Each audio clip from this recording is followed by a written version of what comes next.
Hello, children. You are welcome to the digital classes of Christ Church Convent Higher Secondary School, Gadawara. I am Amit Toshniwal, your economics teacher. This video is for class 12th. Subject is economics.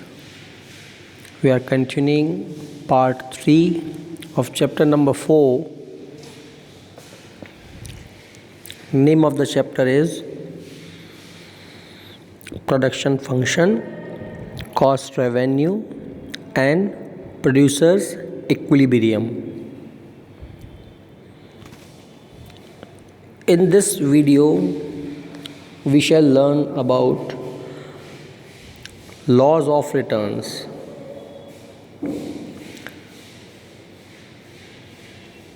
We have studied already the laws of returns and introductory part of it in previous video. Laws of returns are of 3 types. The first is law of increasing returns. It means decreasing costs. Second is law of constant returns. It means constant costs. And third, law of diminishing returns, that is increasing costs. So we'll discuss one by one. Number 1 is law of increasing returns. 2 factors. What does this law says? This law says that if any particular factor of the production is kept constant and quantities of other factors are increased, then increase in output is more than the proportionate increase in the factors. It means, suppose there are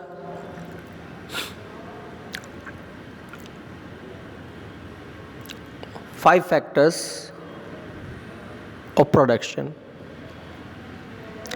We are keeping 4 factors constant and increasing any one of those. Matlab, 5th one is increased. Then the output generated after increasing the other factor, that is more than the increase in factor we employed. So you are seeing some definitions on your screen. So you see the first one, Marshall's definition. An increase of labor and capital generally to improve organization, which increases the efficiency of the work of labor and capital. So you can have glances of some more definitions of other economists from your book. Let me explain this. So on your screen now you are seeing explanation of the law of increasing return with the help of example and diagram.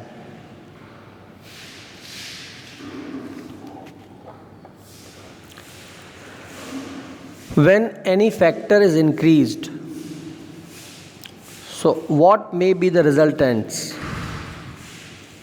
The resultants may be, first is improvement in the organization.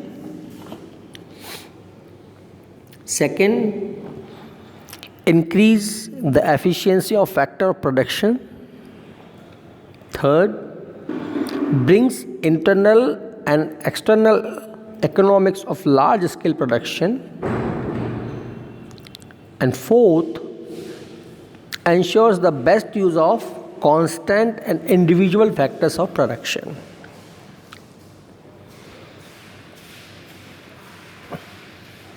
So, what is the result? The result is all three productions, marginal, total and average. So in previous video you already studied about marginal product, average product and total product. So I am talking about the same. In this case, which case?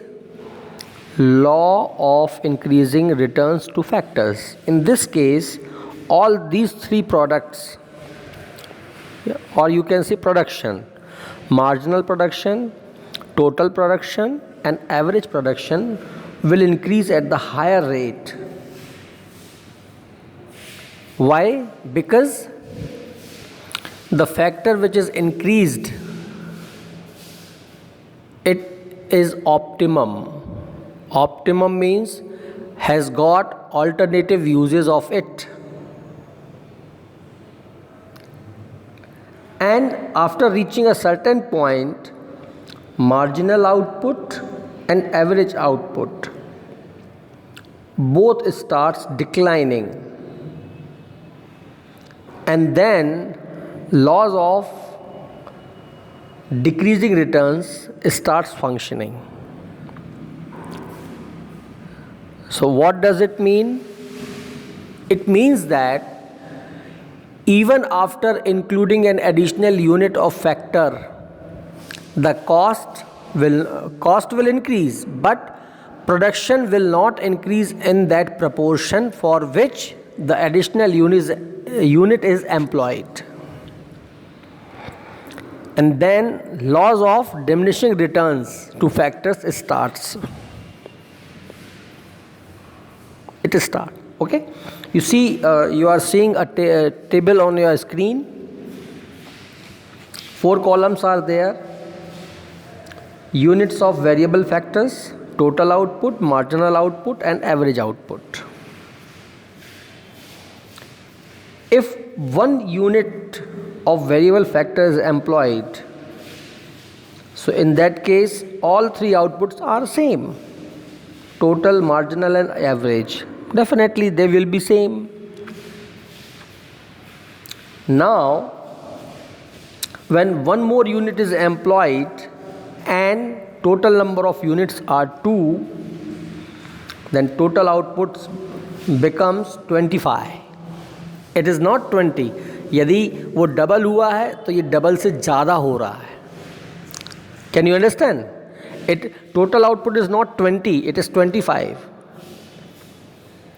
So when units are doubled, then total output is more than double. So this is what increasing returns. And marginal output is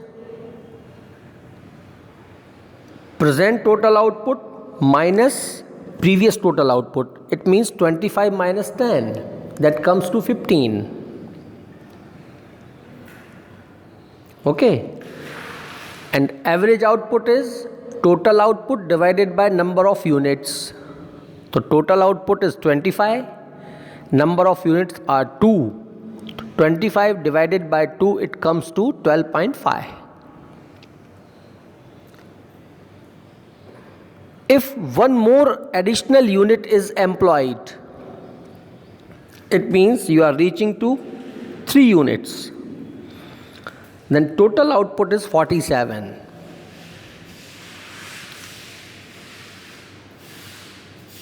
If you think that for 1 unit it is 10, 2 unit 20, 3 units 30, it is not 30, it is 47.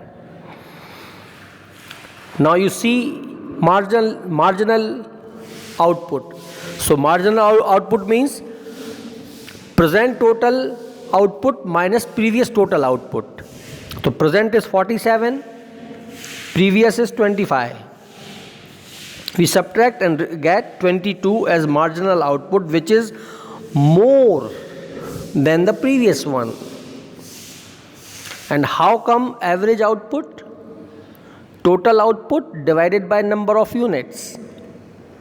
That is 47 divided by 3 comes to 15.6, and so on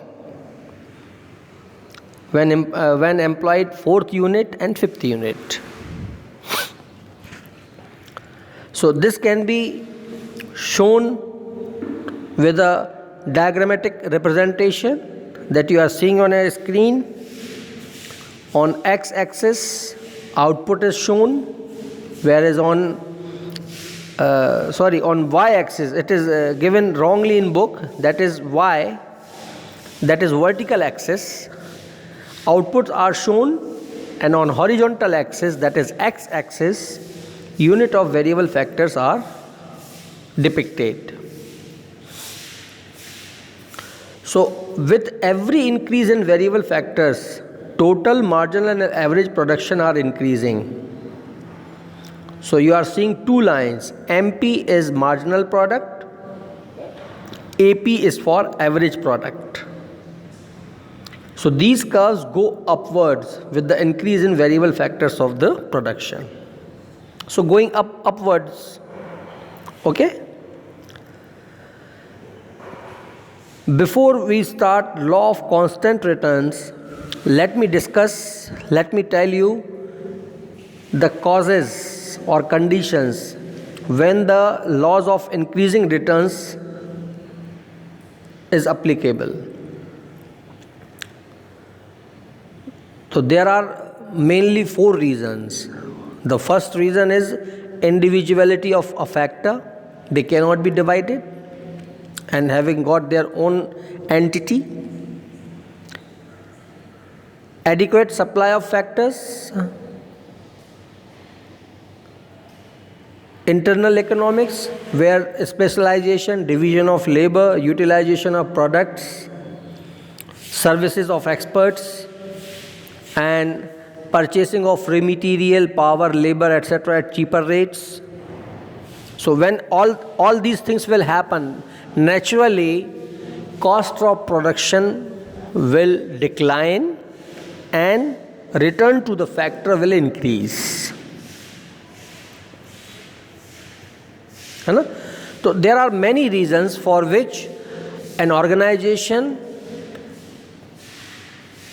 can attain the state of return of increasing returns to the factors.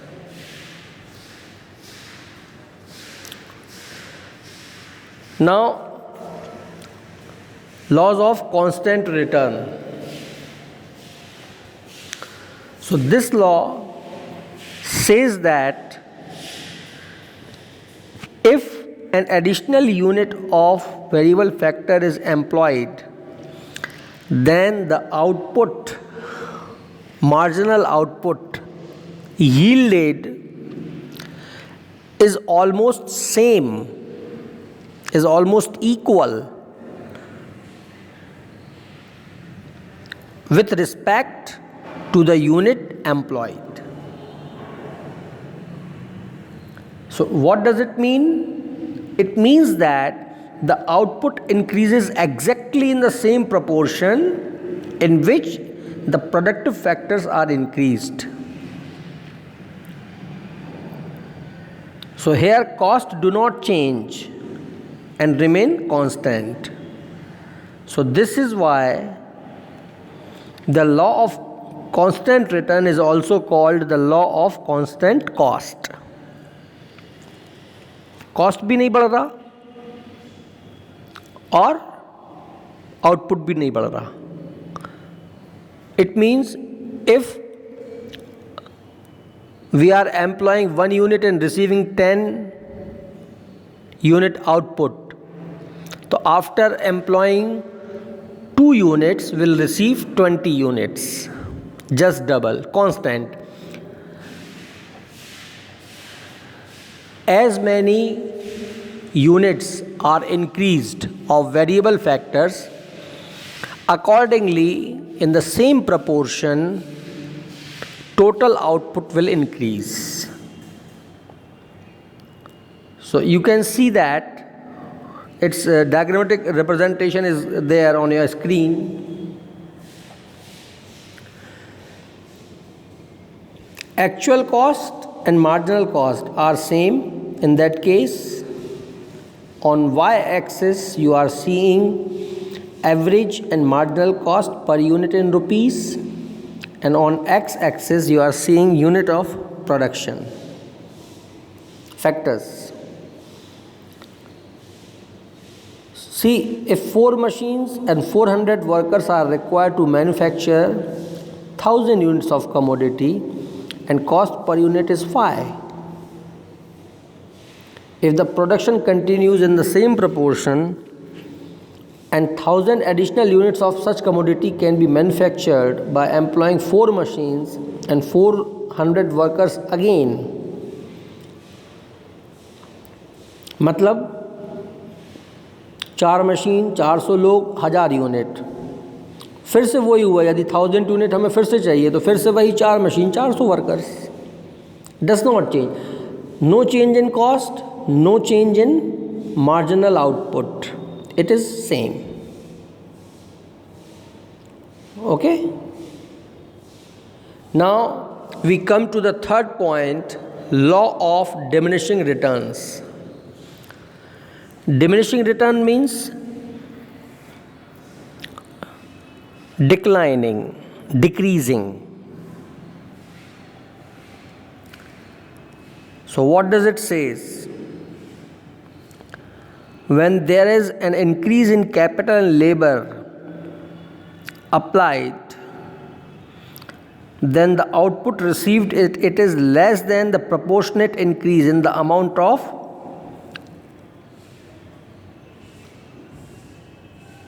factors invested. Normally it happens in the field of agriculture. So this law has got more significance in the field of agriculture.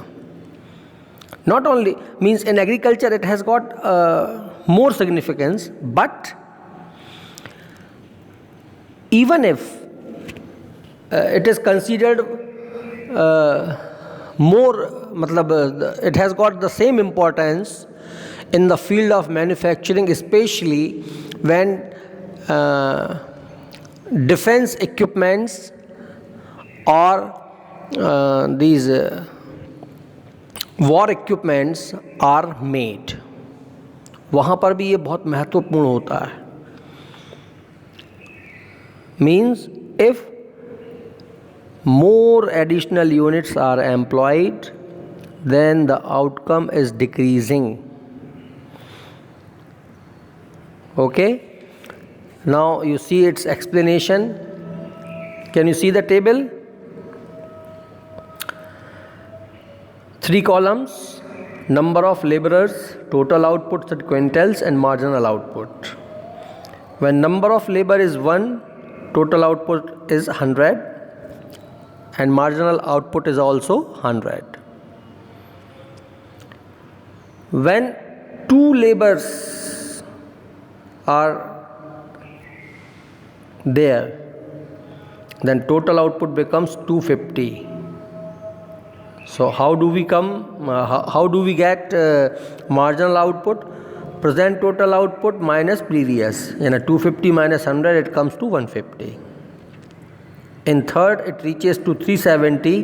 Then again 370 minus 250, it comes to 120. Now you notice that marginal output is decreasing.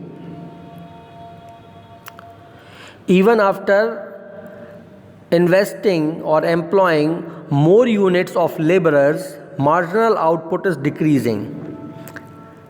And total output is not increasing in that proportion.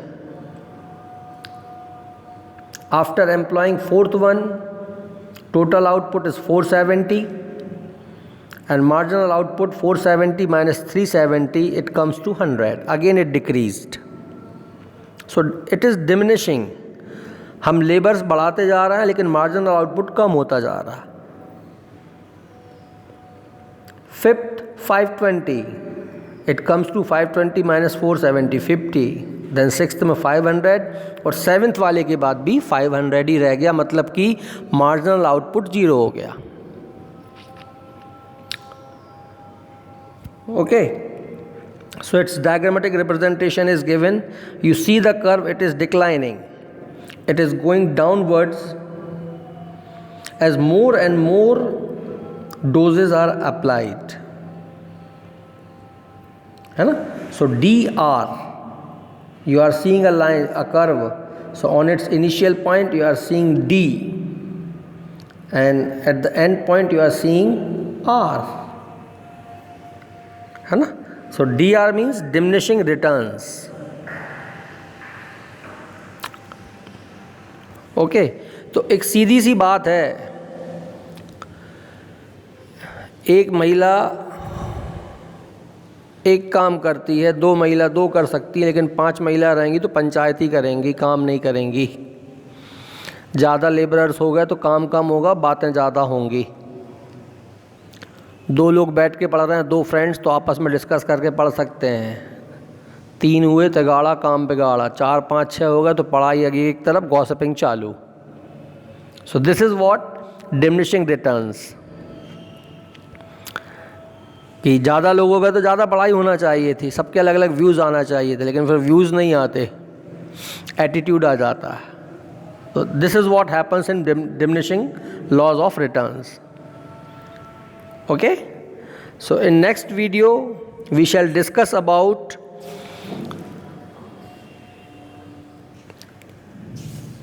returns to scales। ये भी तीनों same होते हैं इन्हीं के जैसे, increasing, constant and decreasing, but a bit of difference is there, so we'll discuss it in later video. Thank you.